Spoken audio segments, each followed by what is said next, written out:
Welcome back to our channel. Today our topic is numerical problems which are based on Gauss law. आज हम कुछ numerical problem करेंगे हम जो based हैं गाउस लॉ पर। तो गाउस लॉ हमने ऑलरेडी पढ़ा है। गाउस लॉ हमें कैलकुलेट करके देता है, टोटल इलेक्ट्रिक फ्लक्स को कैलकुलेट करके देता है। जैसे आपके पास कोई एक क्लोज सरफेस है, जैसे हमारे पास कोई स्फीयर है, इसके बीच में हमारे पास चार्ज है, क्यू चार्ज है। तो इस क्यू चार्ज की वजह से हमारे पास इस क्लोज सरफेस के थ्रू कितना इलेक्ट्रिक फ्लक्स पास ऑन होता है। इलेक्ट्रिक फ्लक्स होता है total number of electric lines of forces, वो किसके होता है, वो क्यू अपॉन एप्सिलॉन नॉट के इक्वल होता है। क्यू क्या होता है हमारे पास, क्यू हमारे पास होता है total charge inside the close surface, epsilon not हमारे पास क्या होता है, absolute permittivity in free space. तो ये हमने गाउस लॉ में हमने पढ़ा है कि हमारे पास एक, अगर आपके पास कोई क्लोज सरफेस है, जैसे आपके पास एक बैलून है, बैलून के अंदर चार्ज है, तो उस बैलून के थ्रू चार्ज की वजह से कितना इलेक्ट्रिक फ्लक्स पास ऑन होता है, वो Q upon epsilon not times के इक्वल होता है, क्यू अपॉन एप्सिलॉन नॉट के इक्वल होता है। तो यहाँ पर हमारे पास जो है, इसी पर हमारे पास बेस्ड आज के आपके पास न्यूमेरिकल है। पहला आपके पास है, आपके पास क्यूब है, क्यूब के बीच में हमने क्यूब के अंदर हमारे पास चार्ज है, क्यू चार्ज है।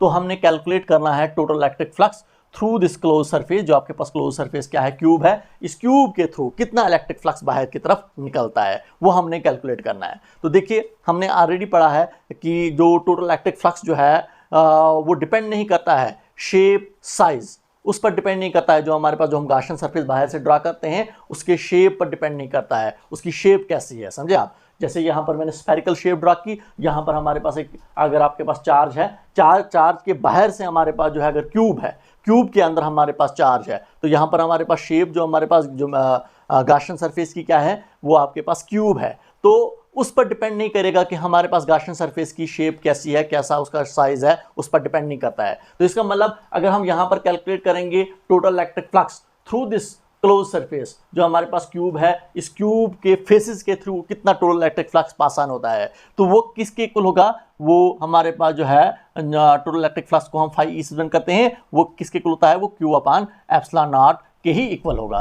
क्यू हमारे पास total charge inside this close surface, जो हमारे पास क्यूब है, इसके अंदर चार्ज हमारे पास क्या है, क्यू है, divided by epsilon not. Epsilon not हमारे पास क्या होता है, absolute permittivity in free space. इसका मतलब इसके टोटल फेसेस के थ्रू, इसमें हमारे पास क्यूब में कितने फेसेस होते हैं, 6 फेसेस होते हैं। जैसे हमारे पास 1 2 एक बाहर वाली 3, अंदर वाली 4 5 6 हमारे पास क्या होती हैं, क्यूब की फेसेस होती हैं। तो इसका मतलब इसके 6 के 6 फेसेस के थ्रू टोटल फ्लक्स कितना पास ऑन होता है, वो क्यू अपॉन एप्सिलॉन नॉट के इक्वल होता है। कभी कभार आपको पूछा जाता है कि आप बोलिए क्यूब के एक फेस के थ्रू कितना इलेक्ट्रिक फ्लक्स पास ऑन होता है। तो ये देखिए, हमारे पास ये आपके पास जो है, ये टोटल इलेक्ट्रिक फ्लक्स जो हमारे पास जो है, जो पास ऑन होता है थ्रू होल द फेसेस, 6 की 6 फेजेस के थ्रू हमारे पास कितना इलेक्ट्रिक फ्लक्स पास ऑन हो रहा है, वो क्यू अपॉन एप्सिलॉन नॉट के इक्वल हो रहा है, एप्सिलॉन नॉट के इक्वल होता है। तो ये जो हमारे पास टोटल इलेक्ट्रिक फ्लक्स जो है, ये 6 फेसेस के थ्रू हमारे पास इलेक्ट्रिक फ्लक्स पास ऑन हो रहा है, क्योंकि क्यूब के 6 फेसेस हैं। इसका मतलब 6 फेसेस के थ्रू कितना इलेक्ट्रिक फ्लक्स पास ऑन हो रहा है, वो क्यू अपॉन एप्सिलॉन नॉट के इक्वल पास ऑन हो रहा है। अगर हम बोलेंगे एक फेस के थ्रू, तो एक फेस के थ्रू कितना इलेक्ट्रिक फ्लक्स पास ऑन होगा, ये 6 हमारे पास जब राइट साइड में आ जाएगा, तो Q divided by 6 epsilon naught के इक्वल आएगा। इसका मतलब एक फेस के थ्रू कितना इलेक्ट्रिक फ्लक्स पास ऑन होगा, that is equal to Q upon 6 epsilon naught. इसका मतलब 1/6 times Q upon epsilon naught के इक्वल होगा। तो सिंपल में कहेंगे Q अपॉन 6 एप्सिलॉन नॉट के इक्वल होगा हमारे पास, अगर एक फेस के थ्रू, जैसे इस एक फेस के थ्रू हमारे पास कितना इलेक्ट्रिक फ्लक्स पास ऑन हो रहा है, तो एक फेस के थ्रू हमारे पास जो है, वो Q अपॉन 6 एप्सिलॉन नॉट का इलेक्ट्रिक फ्लक्स जो है वो पास ऑन होगा। तो टोटल इलेक्ट्रिक फ्लक्स अगर आपको पूछा जाएगा 6 के 6 फेसेस के थ्रू कितना इलेक्ट्रिक फ्लक्स पास ऑन होता है, वो Q अपॉन एप्सिलॉन नॉट के इक्वल होता है। तो एक फेस के थ्रू इतना हमारे पास पास ऑन होता है। कभी कभार अगर आपको पूछा जाता है, तो यहाँ पर आप ये आंसर दे सकते हो आप। तो तमाम के तमाम फेसेस के थ्रू ये आंसर, एक फेस के थ्रू आपके पास इतना आंसर आएगा, Q divide by 6 epsilon naught के इक्वल आएगा। इसके बाद आपके पास नेक्स्ट न्यूमेरिकल आपके पास क्या है, ये आपके पास एक स्फीयर है। जैसे हमारे पास एक बैलून है, स्फीयर की शेप का है, उसके अंदर हमारे पास एक इलेक्ट्रिक डाइपोल है। ये हमारे पास क्या है, ये आपके पास एक इलेक्ट्रिक डाइपोल है। तो यहाँ पर हमारे पास इलेक्ट्रिक डाइपोल हमारे पास है, एक स्फीयर के अंदर हमने एक इलेक्ट्रिक डाइपोल को रखा है, और कहा जाता है, यहाँ पर आपके पास जो न्यूमेरिकल है आपको बोला जा रहा है कि इस क्लोज सरफेस के थ्रू जो हमारे पास स्फीयर है इसके थ्रू कितना इलेक्ट्रिक फ्लक्स पास ऑन होगा due to this electric dipole. देखिए अगर आपको ये याद रखना है, आपने हमेशा ख्याल रखना है कि नेट चार्ज जो हमारे पास इलेक्ट्रिक डाइपोल पर जो होता है वो जीरो होता है। क्यों? क्योंकि electric dipole is consist of two equal and opposite charges. ये हमारे पास माइनस क्यू चार्ज है तो ये आपके पास क्या है, प्लस क्यू चार्ज है। इसका मतलब जितना नेगेटिव चार्ज होता है उतना ही पॉजिटिव चार्ज होता है। तो नेगेटिव चार्ज प्लस जितना आपके पास नेगेटिव चार्ज होगा उतना ही पॉजिटिव चार्ज होगा, तो वो कैंसिल आउट हो जाएगा। तो नेट चार्ज हमारे पास जो आएगा वो इलेक्ट्रिक डाइपोल क्या होगा, वो जीरो होगा। क्यों? एग्जांपल दूंगा आपको, अगर नेगेटिव चार्ज हमारे पास -2 कूलम है, पॉजिटिव चार्ज आपके पास +2 कूलम होगा, तो -2 कूलम +2 कूलम हो गया हमारे पास 0 कूलम। तो हमारे पास इसका मतलब नेट चार्ज जो हमारे पास इलेक्ट्रिक डाइपोल का क्या होता है, वो जीरो होता है। इसका मतलब स्फीयर के अंदर हमारे पास जो नेट चार्ज होगा वो क्या होगा, वो जीरो होगा। क्लियर आपको? तो जब हमारे पास स्फीयर के अंदर कोई चार्ज ही नहीं है तो उसकी वजह से ही तो इलेक्ट्रिक लाइंस ऑफ फोर्सेज निकलती हैं, उसी की वजह से ही तो हमारे पास इलेक्ट्रिक फ्लक्स होता है। तो इसका मतलब अगर हमारे पास नेट चार्ज जो हमारे पास नेट चार्ज होगा, यहाँ पर नेट चार्ज हमारे पास इसके अंदर क्या है, जीरो है। जब नेट चार्ज इसके अंदर जीरो है तो कोई भी इलेक्ट्रिक फ्लक्स पास ऑन नहीं होगा हमारे पास इस स्फीयर के थ्रू, इस क्लोज सरफेस के थ्रू कोई इलेक्ट्रिक फ्लक्स पास ऑन नहीं होगा। इसका मतलब यहाँ पर जो आंसर आएगा वो इलेक्ट्रिक फ्लक्स जो आएगा आपका वो जीरो आएगा।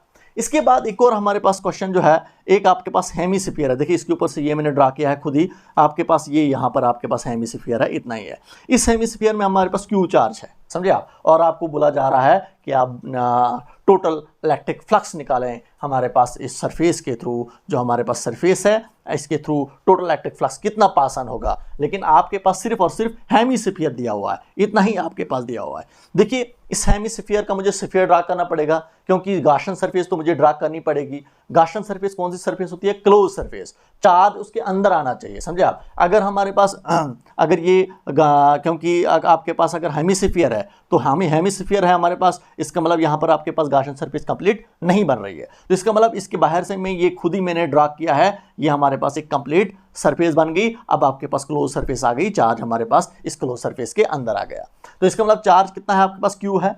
तो अब हम इस क्लोज सरफेस के थ्रू इस क्यू चार्ज की वजह से इलेक्ट्रिक फ्लक्स निकाल सकते हैं। तो सिंपल में हमारे पास कोई भी गाशन सरफेस हो, चाहे वो स्फेरिकल हो चाहे वो क्यूबिकल हो, हमारे पास टोटल इलेक्ट्रिक फ्लक्स किसके होता है, वो Q अपान एप्सिलॉन नॉट के इक्वल होता है। इसका मतलब यहाँ पर हमारे पास जो टोटल इलेक्ट्रिक फ्लक्स जो निकलेगा वो किसके इक्वल होगा, वो हमारे पास, लेकिन यहाँ पर आपने ख्याल रखना है, ये जो हमने निकाला, ये जो टोटल इलेक्ट्रिक फ्लक्स निकाला हमने, ये पूरी की पूरी क्लोज सरफेस के थ्रू हमने टोटल इलेक्ट्रिक फ्लक्स निकाला। क्योंकि हाँ आपके पास सिर्फ हेमीस्फीयर दिया है, आपको बोला गया है कि आपने इस हेमीस्फीयर में, ये इतना सा हमारे पास पोर्शन है, इस पोर्शन में ये जो आपके पास हेमीस्फीयर है इसके अंदर चार्ज है, और हमें बोला गया है कि इस हेमीस्फीयर के थ्रू कितना इलेक्ट्रिक फ्लक्स पास ऑन होगा। लेकिन वो कैलकुलेट करने के लिए मुझे पूरा स्फीयर ड्रा करना पड़ेगा, गाशन स्फीयर ड्रा करनी पड़ेगी। तो हमें पूरा का पूरा जब हम स्फीयर ड्रा करते हैं तो आपकी जो गाशन सरफेस बन रही है वो स्फेरिकल बन रही है। तो अब इस स्फीयर के थ्रू, इस पूरे के पूरे स्फीयर के थ्रू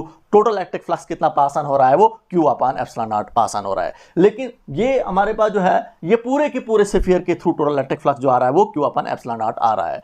हमने लेकिन निकालना है, हमने सिर्फ और सिर्फ इस हेमीस्फीयर के थ्रू पास ऑन कितना इलेक्ट्रिक फ्लक्स पास ऑन हो रहा है वो हमने कैलकुलेट करना है। तो देखिए इसका मतलब इस पूरी क्लोज सरफेस के थ्रू इतना इलेक्ट्रिक फ्लक्स पास ऑन हो रहा है, कितना, Q अपान एप्सिलॉन नॉट। इसका मतलब हेमीस्फीयर के थ्रू कितना इलेक्ट्रिक फ्लक्स पास ऑन होगा, इसका मतलब इसका हाफ होगा, that is Q divided bye twice epsilon not. तो ये जो हमारे पास जो आंसर आएगा ये हमारे पास जो है टोटल इलेक्ट्रिक फ्लक्स जो हमारे पास इस हेमीस्फीयर के थ्रू पास ऑन होगा।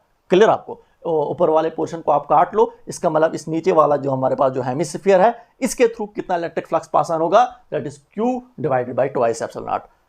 तो पूरे स्फीयर के थ्रू कितना इलेक्ट्रिक फ्लक्स पास ऑन होगा, that is Q upon epsilon naught. Clear आपको? इसके बाद इसी का जैसा एक और आपके पास जो है चौथा क्वेश्चन है। यहां पर आपके पास सेमी सिलेंडर, इस सेमी सिलेंडर के थ्रू हमने निकालना है टोटल इलेक्ट्रिक फ्लक्स। हम कहेंगे इस सेमी सिलेंडर के अंदर हमारे पास चार्ज है जो यहाँ पर रिप्रेजेंट किया है, Q चार्ज हमने रिप्रेजेंट किया है, ये आपके पास है सेमी सिलेंडर है, पूरा सिलेंडर होगा ये हमारे पास क्या है, सेमी सिलेंडर। तो इस सेमी सिलेंडर में हमारे पास Q चार्ज है, सेमी सिलेंडर का मतलब हुआ सिलेंडर का हाफ, इसके अंदर कितना चार्ज है, Q चार्ज है। तो हमने इस सेमी सिलेंडर के थ्रू, ये जो हमारे पास यहीं तक जो हमारे पास सिलेंडर है इसके थ्रू कितना इलेक्ट्रिक फ्लक्स पास ऑन हो रहा है वो हमने कैलकुलेट करना है। तो हम क्या करेंगे, हम इसके ऊपर से गाशन सरफेस ड्रा करेंगे, पूरा का पूरा सिलेंडर बनाएंगे। हम पहले पूरा का पूरा सिलेंडर बनाएंगे, जिस पूरे के पूरे सिलेंडर में हमारे पास चार्ज भी आपके पास आ जाएगा, क्योंकि चार्ज जो आपके पास जो रहेगा फिर वो एक क्लोज सरफेस के अंदर रहेगा। तो अब जो हमारे पास क्यू चार्ज जो है वो एक क्लोज सरफेस के अंदर आया, समझे आप। और ये इसके ऊपर जो मैंने ये सिलेंडर जो डाला, जो डॉटेड लाइन में रिप्रेजेंट करता है, ये रिप्रेजेंट करेगा अब आपका एक पूरा का पूरा सिलेंडर बन गया। तो जब आपके पास आप पूरा का पूरा सिलेंडर बना आपके पास, तो इस पूरे के पूरे सिलेंडर के थ्रू कितना इलेक्ट्रिक फ्लक्स पास ऑन होगा, total electric flux through this whole cylinder कितना इलेक्ट्रिक फ्लक्स पास ऑन होगा, that is Q divided by epsilon naught. Clear आपको। तो ये हमारे पास क्या है, क्योंकि मैंने पहले कहा कि शेप पर जो आपके पास गाशन सरफेस है उसकी शेप पर टोटल इलेक्ट्रिक फ्लक्स डिपेंड नहीं करता है। यहां पर आपकी जो शेप जो बन रही है वो कैसी बन रही है, वो सिलेंड्रिकल बन रही है। इसका मतलब टोटल इलेक्ट्रिक फ्लक्स इसको होगा, इस सिलेंड्रिकल शेप के अंदर टोटल चार्ज कितना है, Q है, डिवाइड बाय एप्सिलॉन नॉट। ये हुआ हमारे पास पूरे सिलेंडर पर, पूरे सिलेंडर के थ्रू कितना इलेक्ट्रिक फ्लक्स पास ऑन हो रहा है। अब हमने जो कैलकुलेट करना है वो हाफ सिलेंडर के थ्रू कितना इलेक्ट्रिक फ्लक्स पास ऑन होगा। तो हाफ सिलेंडर के थ्रू कितना इलेक्ट्रिक फ्लक्स पास ऑन होगा, हम इसका क्या करेंगे, हाफ करेंगे, तो Q divide by twice epsilon not, जो हमारे पास जो आएगा, this is the total electric flux which pass through this half, जिसको बोलते हैं सेमी सिलेंडर। तो सेमी सिलेंडर के थ्रू हमारे पास कितना इलेक्ट्रिक फ्लक्स पास ऑन होगा, that is Q divided by twice epsilon naught. Clear आपको। तो ये जो हमारे पास कुछ फिगर्स थी, इन फिगर्स को यूज करके हमने कैलकुलेट किया टोटल इलेक्ट्रिक फ्लक्स को, किसकी हेल्प से, गाज़ लॉ की हेल्प से।